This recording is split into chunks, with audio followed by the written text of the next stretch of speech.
విషయాలన్నీ కూడా వేదిక పైనటువంటి అధికారులు బాగా చక్కగా వివరించారు.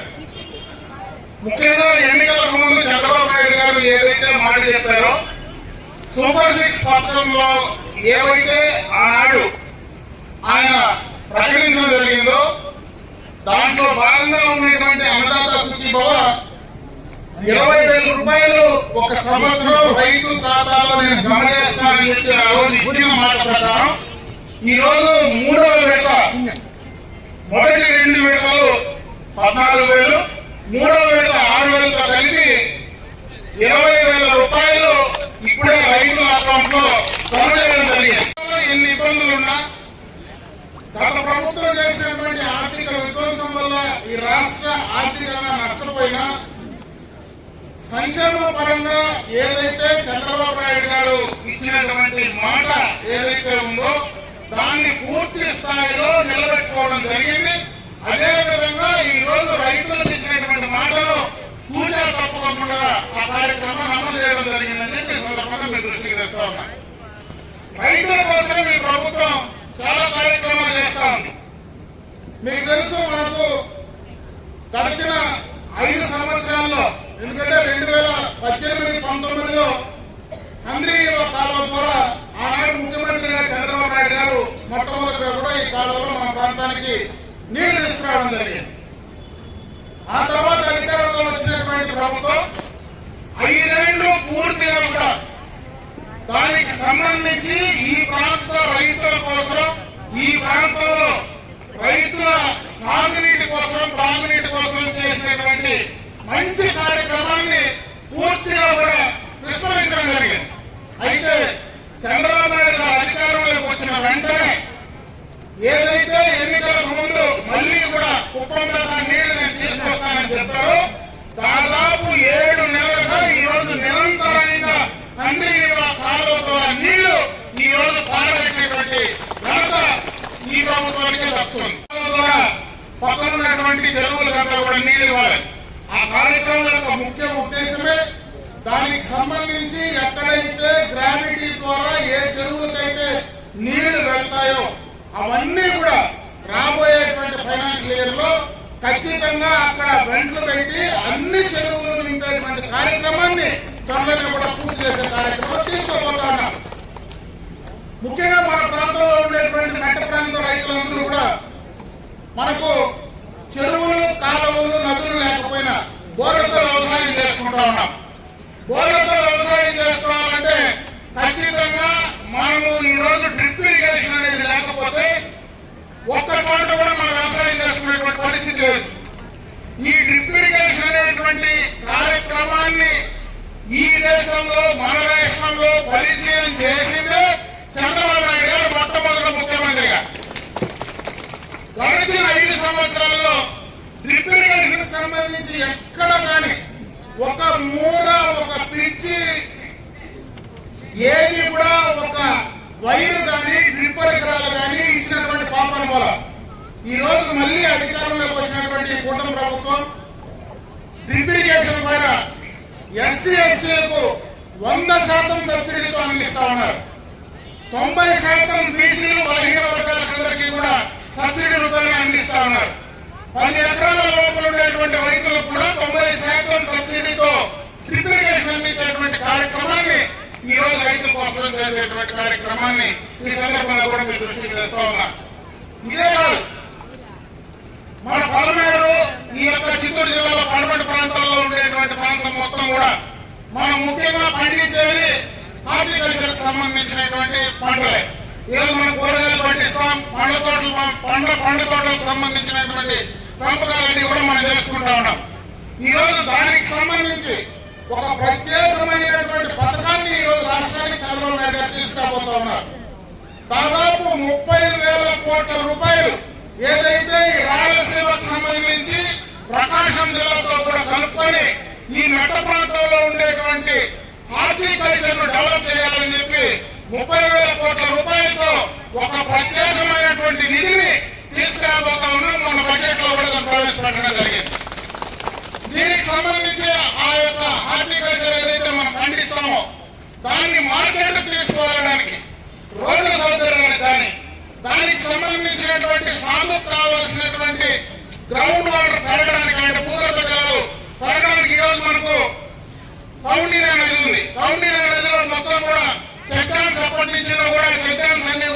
పూర్తి స్థాయిలో కొత్తగా కట్టుకొని పాతవన్నీ రెడీ చేసుకోగలిగితే భూగర్భ జలాలు పెరిగితే బోర్లలో నీళ్లు దొరకవు. దానికి సంబంధించి కానీ ఈరోజు హంద్రీ రివర్ ద్వారా అడిషనల్ గా ఏదైతే గతంలో ఉండేటువంటి కాలువ కాదు, ఎక్కడైతే హంద్రీ రివర్ ద్వారా ఇంకా సాగుకు సంబంధించి మిగిలిపోయినటువంటి ప్రాంతం ఏదైతే ఉందో వాటిని అన్నింటినీ కూడా కనెక్ట్ చేయడానికి, అదేవిధంగా మార్కెటింగ్ ఫెసిలిటీకి సంబంధించి ఈరోజు ఎప్పటి నుంచో పలమనేరులో ఒక మార్కెట్ సంబంధించినటువంటి మంచి ఇంటిగ్రేటెడ్ మార్కెట్ కావాలని ఎప్పటి నుంచో కోరుకున్నాం. 2018-19లో చంద్రబాబు నాయుడు గారు ముఖ్యమంత్రిగా ఈ యొక్క పలమనేరుకు నేషనల్ హైవే పక్కన ఒక ఇంటిగ్రేటెడ్ మార్కెట్ ఫెసిలిటీ కావాలని చెప్పి ఆ రోజు మనము ఫౌండేషన్ కూడా వేయడం జరిగింది. అయితే గత 5 సంవత్సరాలు దాన్ని పూర్తిగా కూడా వదిలేసిన ఈ రోజు మళ్ళీ ఆ మార్కెట్ కావాల్సినటువంటి 33 ఎకరాల స్థలాన్ని మళ్ళీ కూడా మొన్నే కేబినెట్ లో క్లియర్ చేసి తీసుకురావడం జరిగింది. ఇది ఏదైతే నేషనల్ హైవే పక్కన ఉంటే మనకు వచ్చేటువంటి వ్యాపారస్తులు ఈ ప్రాంతానికి వస్తే వాళ్లకు ఆ మార్కెటింగ్ ఫెసిలిటీ ద్వారా రైతులకు గిట్టుబాటు ధర తీసుకురావడానికి, ఎక్కువ మంది వ్యాపారస్తులు ఈ ప్రాంతానికి వస్తే గిట్టుబాటు ధర తీసుకురావడానికి అవకాశాలు ఉన్నాయనేటువంటి ఉద్దేశంతో దానిపైన కూడా ప్రత్యేకమైనటువంటి దృష్టి ఈ రోజు ఈ ప్రభుత్వం పెడతా ఉందని చెప్పి సందర్భంగా మీ దృష్టికి తెస్తాం. రైతాంగానికి సంబంధించి పూర్తి స్థాయిలో ఈ ప్రాంతంలో అటు సాగునీటి కావచ్చు, అటు పండించేటువంటి పంట గిట్టుబాటు ధర కలిగించేదానికి కావచ్చు, అటు పండించేటువంటి పంటను సక్రమంగా సరైన టైంలో మార్కెట్ తీసుకెళ్లేటువంటి రహదారులకు సంబంధించినటువంటి సౌకర్యాలు కావచ్చు, ఇవన్నీ కూడా రాబోయే 1-2 సంవత్సరాల్లో మన పలమనేరు నియోజకవర్గంలో పూర్తి స్థాయిలో 100% కంప్లీట్ చేసేదానికి ఈ ప్రభుత్వం పూర్తి స్థాయిలో కృతనిశ్చయంతో ఉందని చెప్పే సందర్భంగా కూడా మీ దృష్టికి తెస్తా ఉన్నా. ఇవన్నీ కూడా ఏదైనా ఒక మార్కెటింగ్ స్కీమ్ ఉన్నప్పుడు మన గత సంవత్సరంలో మామిడి పంటకు పూర్తిగా కూడా రేట్లు పడిపోయాయి. ఆ మామిడి పంటను కోసి మన ఫ్యాక్టరీలకు అందించేటువంటి పరిస్థితి కూడా లేకపోయింది. ఆ రోజు ప్రభుత్వం నుంచి మనకు ప్రతి కేజీకి కూడా దాదాపు 4 రూపాయలు ఈ రోజు ప్రభుత్వం నుంచి సబ్సిడీ ద్వారా అటు ప్రభుత్వం నుంచి మిగిలిన 4 రూపాయలు ఫ్యాక్టరీల నుంచి ఇచ్చేటువంటి కార్యక్రమాన్ని కూడా శ్రీకారం చుట్టడం జరిగింది.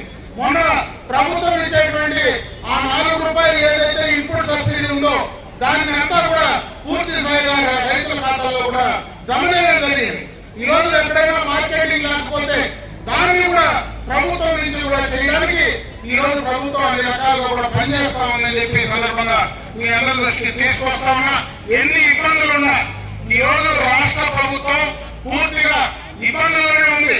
అంటే పూర్తి స్థాయిలో గత ప్రభుత్వం చేసినటువంటి తప్పిదనాల వల్ల ఈ రోజు రాష్ట్రానికి వచ్చేటువంటి ఆదాయాలు ఏదైతే పెట్టుబడిదారులు ఎవరైతే ఉన్నారో వాళ్ళందరూ కూడా భయపడి బెదిరించి బయటకు పంపిస్తే మళ్ళా వాళ్ళని ఈ రాష్ట్రానికి తీసుకురావడానికి అటు చంద్రబాబు నాయుడు గారు కానీ అదేవిధంగా లోకేష్ బాబు గారి పూర్తి స్థాయిలో పనిచేసి రాష్ట్రాన్ని గాడిలో పెట్టడానికి అన్ని రకాలుగా కూడా ప్రయత్నం చేస్తా ఉన్నారు. ఈ రోజు పోలవరాన్ని కంప్లీట్ చేయడానికి ప్రభుత్వం కృత నిశ్చయంతో రాబోయే సంవత్సరంలో పోలవరాన్ని పూర్తి చేయాలనేటువంటి ఆలోచన ఉంది. ఏదైతే ఆ పోలవరం గోదావరి పైన కంప్లీట్ చేస్తే దానికి సంబంధించి కృష్ణా బేసిన్ కింద ఏదైతే ఈ రోజు సాగుందో దాన్ని గోదావరి నుంచి తీసుకెళ్లి అక్కడ ఉండేటువంటి కృష్ణా నీళ్లను మన రాయలసీమ ప్రాంతానికి అటు హంద్రీ కాలేరు నగర్ ద్వారా ఈ ప్రాంతానికి తీసుకొచ్చేటువంటి కార్యక్రమాన్ని కూడా పూర్తి చేయడం జరుగుతూ ఉంది.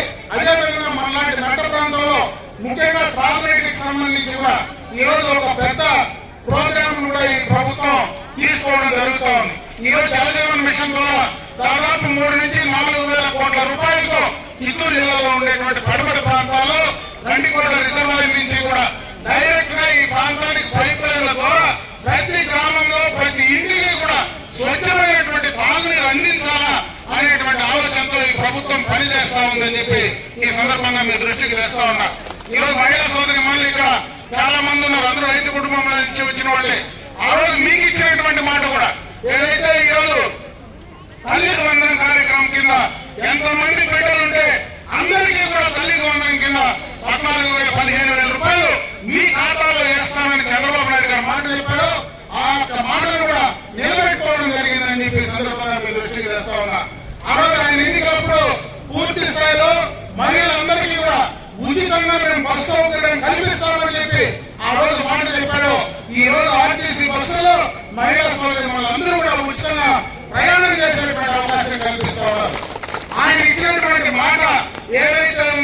సూపర్ 6 పథకం కింద వాటినన్నింటినీ పూర్తి చేస్తా ఉన్నాం. అంచెలంచెలుగా రాబోయే కాలంలో ఇంకా ఈ ప్రాంతాన్ని, ఈ రాష్ట్రాన్ని ముందుకు తీసుకెళ్ళడానికి తప్పనిసరిగా కూడా చంద్రబాబు నాయుడు గారు ముందుకు పనిచేస్తా ఉన్నారు. అటువంటి అనుభవం కలిగినటువంటి నాయకుడిని అప్పుడే ఒక సోదరి మనం మాట్లాడింది. ఈరోజు ఇన్ని కార్యక్రమాలు మాకు చేస్తా ఉన్నారు. ఈ రోజు గడిచిన 2014-19 మధ్యలో చంద్రబాబు నాయుడు గారు చాలా కార్యక్రమాలు చేశారు. అదే 19-24 మధ్యలో ప్రభుత్వం మారిన తర్వాత ఇవన్నీ కూడా కుంటుపడ్డాయి. ఎందుకంటే ఈ రోజు రాష్ట్ర వ్యాప్తంగా మనం ఆలోచించాల్సిన పని లేకపోయినా మన నియోజకవర్గం ఉదాహరణకు తీసుకుంటే 2014-19 ఎక్స్టర్నల్ ఎయిర్ ప్రాజెక్ట్ కింద ఈ ప్రాంతంలో మనం చేసినటువంటి రోడ్స్ కానీ, అదేవిధంగా ఈ ప్రాంతంలో మనం చేసినటువంటి బీసీ, ఎస్సీ, ఎస్టీ, మైనారిటీకి సంబంధించినటువంటి కార్యక్రమాలు కానీ, అదేవిధంగా ఈ ప్రాంతంలో మన హంద్రీనివా కాలువ కానీ, ఇటువంటి అన్ని పనులు 2019-24లో ప్రభుత్వం మారిన తర్వాత అన్ని ఆగిపోయాయి. మళ్ళీ 24లో చంద్రబాబు నాయుడు గారు వచ్చిన తర్వాతనే ఇవన్నీ కూడా మనం చేసే కార్యక్రమాన్ని చేస్తా ఉన్నాం. అదే 2029లో మళ్ళీ చంద్రబాబు నాయుడు గారు ముఖ్యమంత్రిగా తీసుకొస్తే ఈ పనులు ఏవి ఆకుండా ముందుకు వెళ్తాయనేటువంటి విషయాన్ని ఈ సందర్భంగా మీరందరూ ఆలోచించాలని చెప్పి మరొకసారి మీ అందరి దృష్టికి తీసుకొస్తూ, ఈ రోజు ఉగాది సందర్భంగా రాబోయే ఉగాది 18-19 తేదీలో మనకు ఉగాది రాబోతా ఉంది. ఆ ఉగాదికి సంబంధించి ముందుగానే మరి చంద్రబాబు నాయుడు గారు మన రైతుల ఖాతాల్లో డబ్బులేసి ఉగాదిని బ్రహ్మాండంగా జరుపుకోవడానికి మనకు అవకాశం కల్పించినటువంటి చంద్రబాబు నాయుడు గారికి ఈ ప్రాంత రైతాంగం తరఫున మనస్ఫూర్తిగా కృతజ్ఞతలు తెలియజేసుకుంటూ సెలవు తీసుకుంటా. జై హింద్, జై హింద్.